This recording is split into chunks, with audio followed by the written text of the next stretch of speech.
All right. Thank you. So Dalton and I thought it'd be fun to do a review of this year's draft, this year's rookie draft, for our Dynasty League.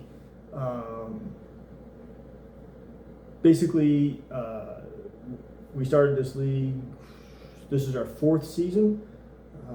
So 4 years ago, we had our first draft to create our teams. This young man won the first 2 years, championship back to back. I am the defending champ, so heading into year 4, the trophy has not left this house. But we wanted to also make sure, in case you're watching this video, of a couple of details in our Dynasty League, just to make sure you're aware of how everything works. First is the taxi squad. So taxi squads are for rookies, and once you draft a rookie, when you look at your roster, he's going to go to your bench automatically. You'll get a little notification that says, hey, too many players, blah, blah, blah. You can move all your rookies to the taxi squad space. Well, up to 3. You have 3 taxi squad spaces. They can stay there for the entire season plus the next year. As soon as you take them off that taxi squad, though, if you want to put them in your lineup, they cannot go back to your taxi squad. Once they leave the squad, now they're on your bench or in your lineup. That's a good place to stash, a dart throw or something. The other is the auto sub. Brand new this year. We put this in. This is a new feature on our Sleeper app. It can only be done from the phone. So you click on your position player who's maybe questionable or doubtful to play. Maybe they're a game time decision. All you want to do when you click on that position on your phone, a little pop-up or drop-down appears, set auto sub. You can set a player to take your starter's place if they are deemed to be out prior to the game. This way you don't have to be checking your phone at kickoff time if you're running late at church or whatever. The only thing there is you can't use a player that's already played or is playing at the same time. So if you want to auto sub a Monday night guy who's in your starting lineup, you're going to have to use another Monday night player in his place for the auto sub. Does that make sense? Yeah, that's right. Okay. Anything else to add on those? No, I think that's it for complicated stuff. Okay. Well, let's get into the draft. This was a fun year. I think every year we get more and more draft picks that are traded. More people get involved in trying to bolster their roster or garner picks for the future. And we had a doozy in the offseason this year. One of our biggest trades ever. For draft picks, sure. Yeah. So Papa Josh Raymond, had the 1-1. He's all lined up for the 1-1 pick. Andrew / Sterling, Papa Josh's son, had the 1-4 and decided he wanted Ashton Genty apparently. So they swapped those 2 picks. And what did I have here? Plus, Papa Josh also got the 111, which was very interesting, as you'll see later on, and Andrew's 2nd round pick next year. So essentially, Andrew traded the 1-4, the 111, his 2nd round next year for Ashton Genty. What is it? That's a bold move, Cotton, or something like that? Yeah, I don't know. That was before my time, I think. Okay. Bold move. As Andrew said, you got to spend money to make money. So He did say that. We'll see how it works out. Genty's a great player, so we'll see. So getting in the draft, 1-1, Ashton Genty goes off the board. Logical pick, right? Everybody's consensus. Top running back in years coming out of college. Yeah, made a lot of sense. The 1-2, Travis, new to our league this year. Travis Pendleton. He took Omarion Hampton, again, kind of chalk, right? Yeah, it made a lot of sense. If it wasn't for Genty, Hampton would have been a number 1, again, going back 4 or 5 years, right? as far as a running back is concerned. Yep. Then we get to an interesting pick here. So my nephew, Joseph, and full disclosure, I tried really hard to get the 1-2, the 1-3, or the 1-4, some version up in there. I was trying to move up because I fell in love with two players, and I had one pick in the first round. I knew I wasn't going to get them both, but I really wanted to. And I tried like the Dickens to make a trade happen, and we never could. But I was convinced that Joseph was going to take another running back. Again, that was kind of chalk, and everybody was predicting it, but I thought he was dying to get a running back on his roster. Because every trade I proposed, he's like, I need a running back, I need a running back, I need a running back. Okay. Thought for sure Henderson was going 3. Maybe a clutch move by Joseph to zag when everyone else is zigging. Yeah. He takes, I won't say consensus number 1 tight end, because I think Colston Loveland was involved in that conversation. Actually went ahead of him in the NFL draft. Yeah, right? yeah, a few spots, yeah. But he takes Tyler Warren. And so I shot him a quick DM, and I said, hey, I thought you wanted a running back. And apparently Joseph got sniped last year out of Bowers. He really wanted Bowers and wanted to make sure he didn't lose out on Tyler Warren this year. So wheels up for Tyler Warren, it looks like, in Indianapolis. I think Daniel Jones is going to be a good quarterback for him. Yeah. Quite possibly the number 1 receiving option over there. If so, kudos to you, Joseph. Great pick. But then, now we're back to Papa Josh, right? Who had the 1-1, traded out of it.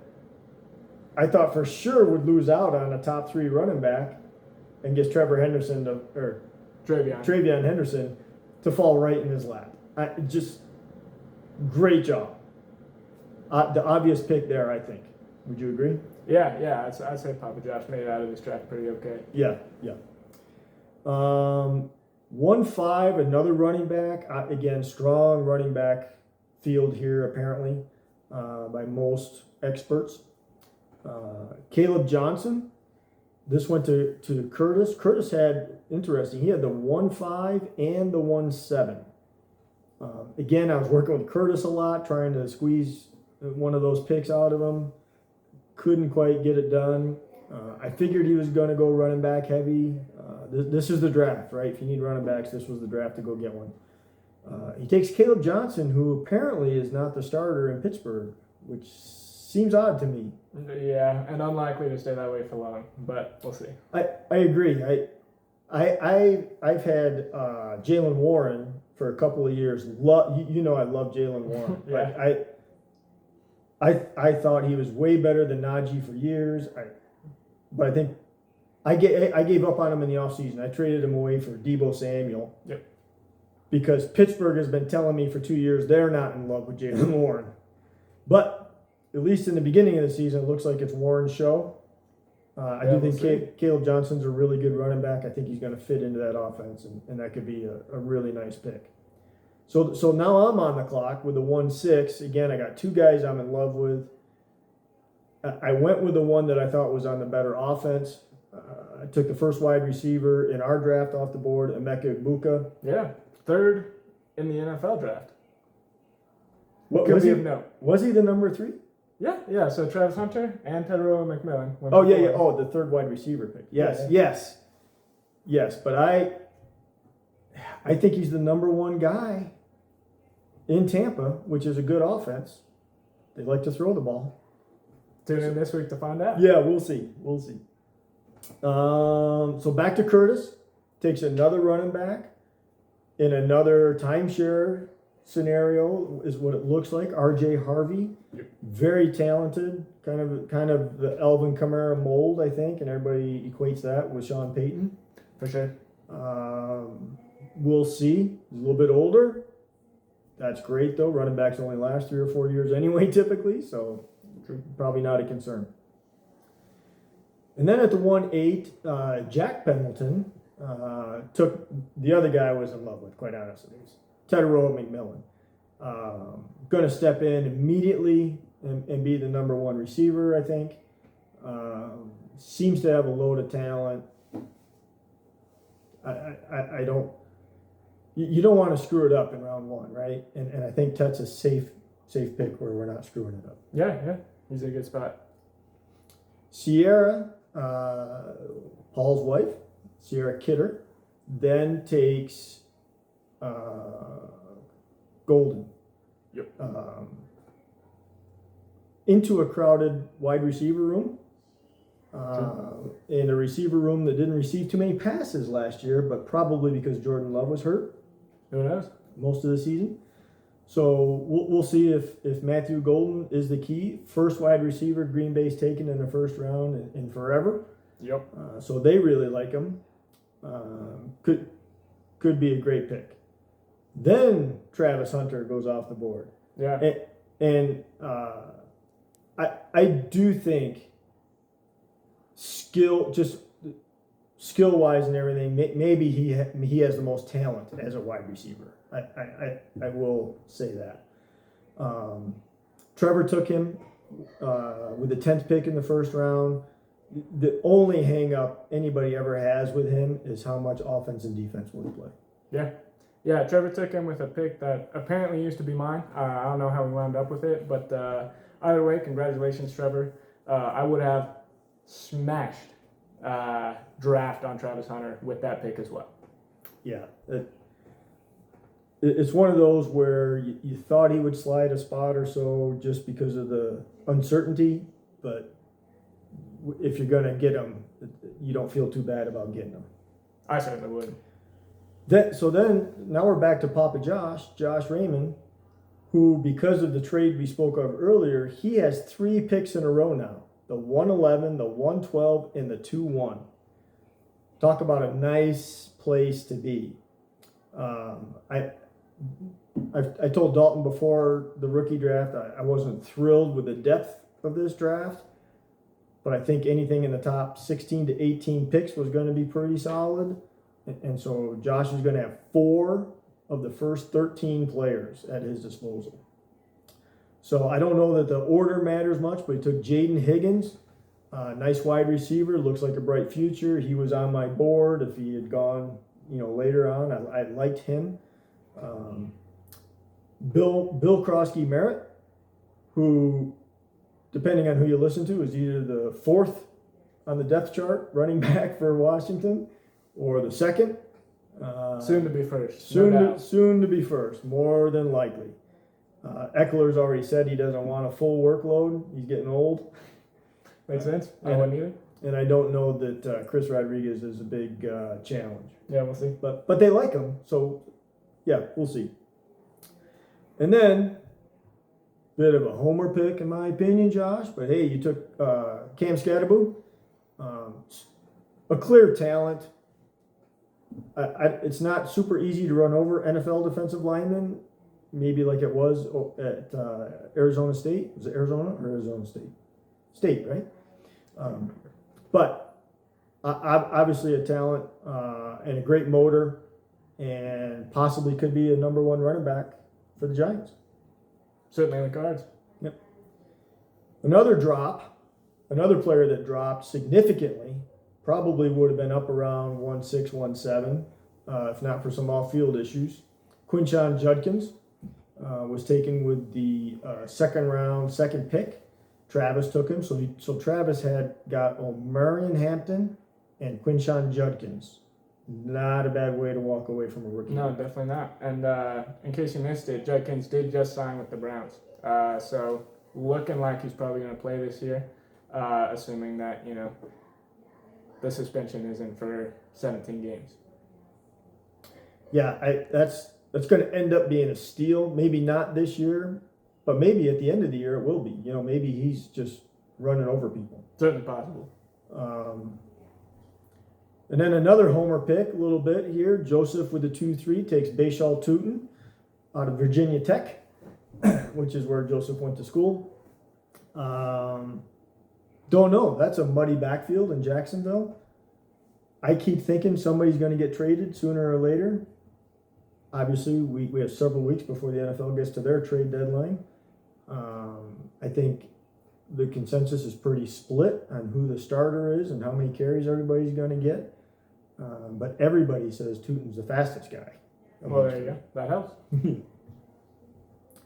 Then your pick, the only pick you had in this year's draft. Yep, sure was. The second round, fourth pick, and who'd you go with? I took Colston Loveland. I think a lot of people don't like him just because his face is really square, makes him pretty ugly. But I don't know. I'm pretty sure he went 10th overall in the NFL draft, and so I felt like taking anybody else really wouldn't be the right move. So took Loveland, and we'll see what happens. Obviously going to what we think is going to be a high-powered offense sooner or later, right? Ben Johnson. Who knows? The 2-5 was Luther Burden. Curtis took the slot receiver, heir apparent, anyways. Well, I think that's Trevor's, actually. I think that's Trevor's pick right there. Oh, I had Trevor at the 2-6. Did I screw that up?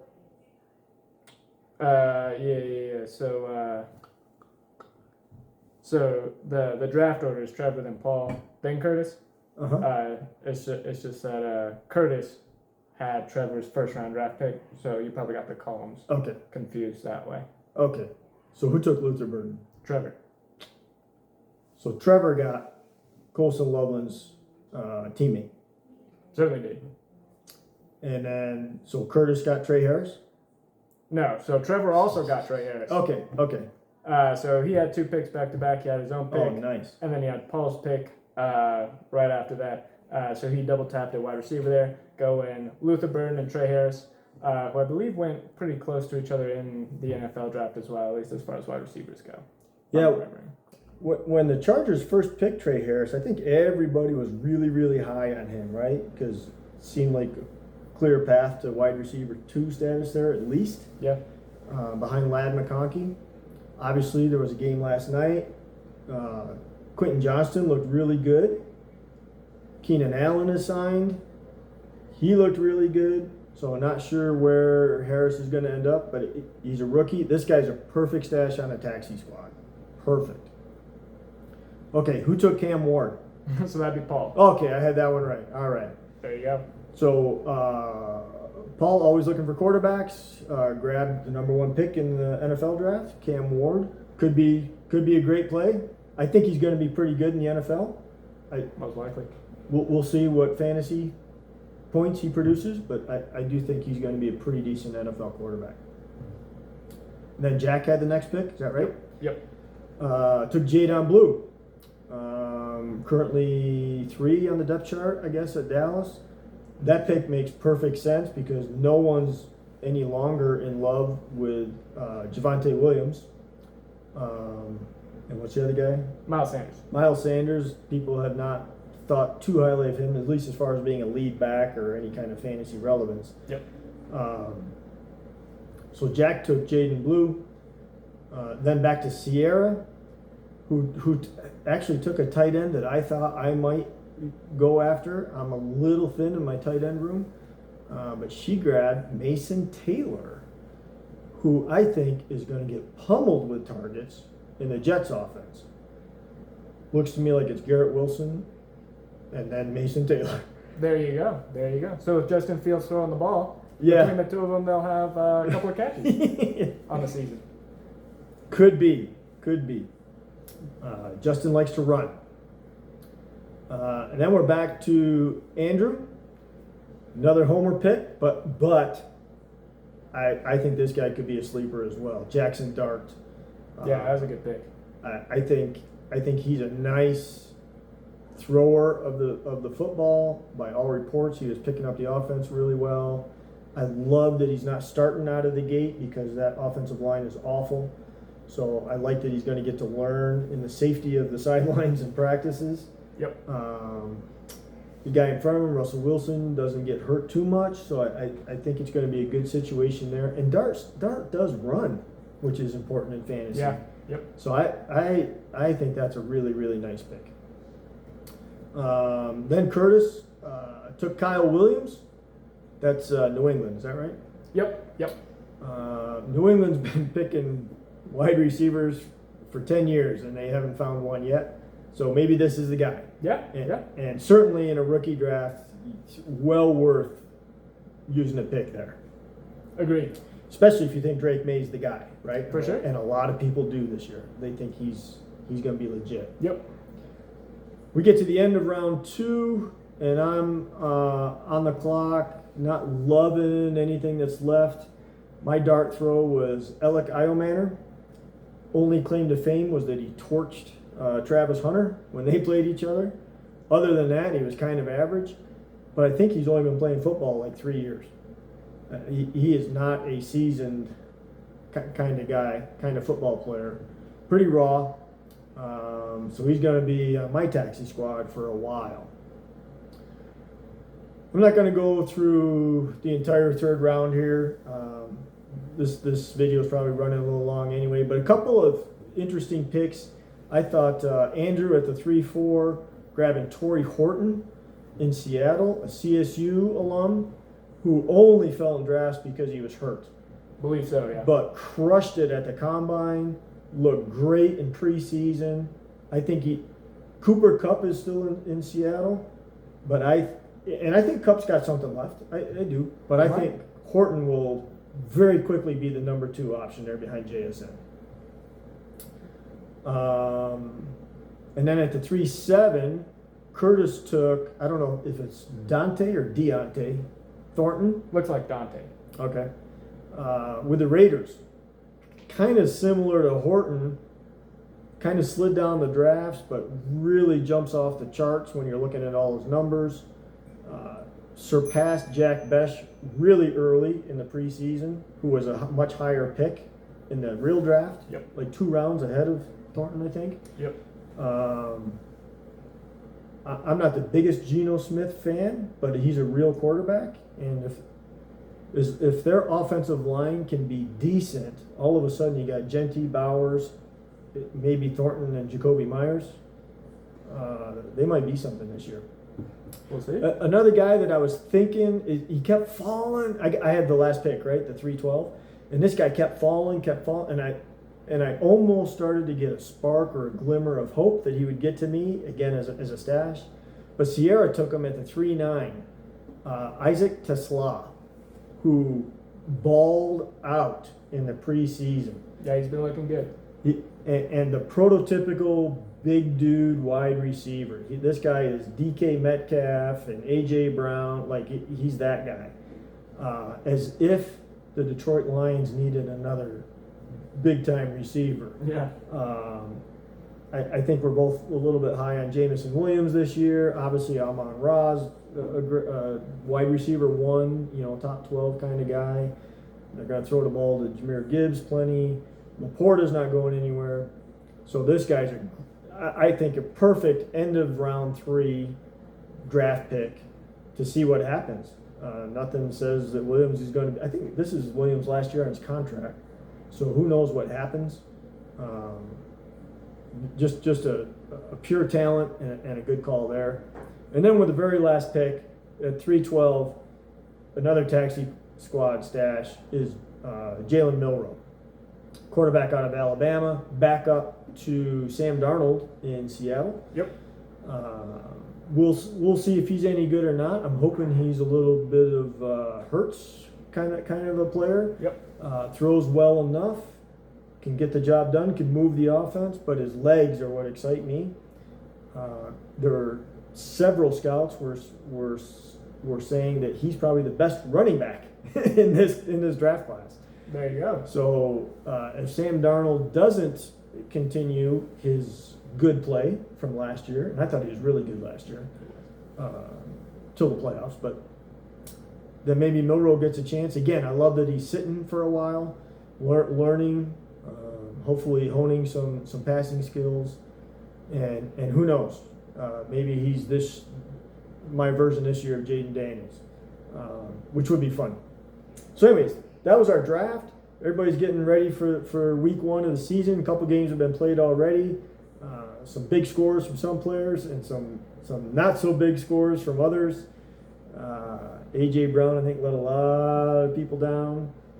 I have Devonta Smith, not much better. But fantasy football is fun. Keep trading. Trades are great. Again, if somebody offers you a trade proposal, please try to get back to them within 24 hours. Don't make them sit for 3, 4, 5 days and not say anything. But good luck to everybody. Hope you guys have a great season. Real quick, we did Yeah. have some draft superlatives. So first off, just taking a look here, it seems like Papa Ray Ray definitely had the most picks. 3 in a row especially is pretty impressive, so well done, Papa Ray Ray. And also a big shout out to Priest Gordon for making it through the draft unscathed with fresh talent. So well done, everyone. Here's to another great season. Thumbs up.